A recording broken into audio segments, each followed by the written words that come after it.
अक़वाम मुत्तहिदा की सलामती काउंसिल इजलास में रूसी मंदूब ने ईरान के खिलाफ अमरीकी हमले गैर जिम्मेदाराना और खतरनाक करार दे दिए। रूसी मंदूब ने हमलों की मजम्मत करते हुए कहा कि अमरीका को सिफारतकारी में कोई दिलचस्पी नहीं।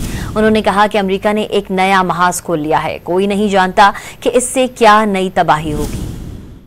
Russia condemns in the most decisive terms the irresponsible, dangerous and provocative actions committed by the USA against the Islamic Republic of Iran, a sovereign member state of the United Nations. Washington yet again demonstrated its complete contempt for the position of the international community. Through their actions, the US has opened a Pandora's box. No one knows what new catastrophes and suffering it will bring.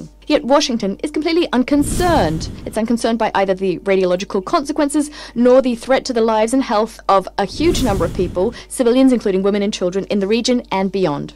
Iran, as per the NPT, has the right to develop its civilian nuclear program. We call for an immediate cessation of aggressive actions by Israel and the US, restraint on the part of all parties, and return into the fold of international diplomacy and the negotiations process.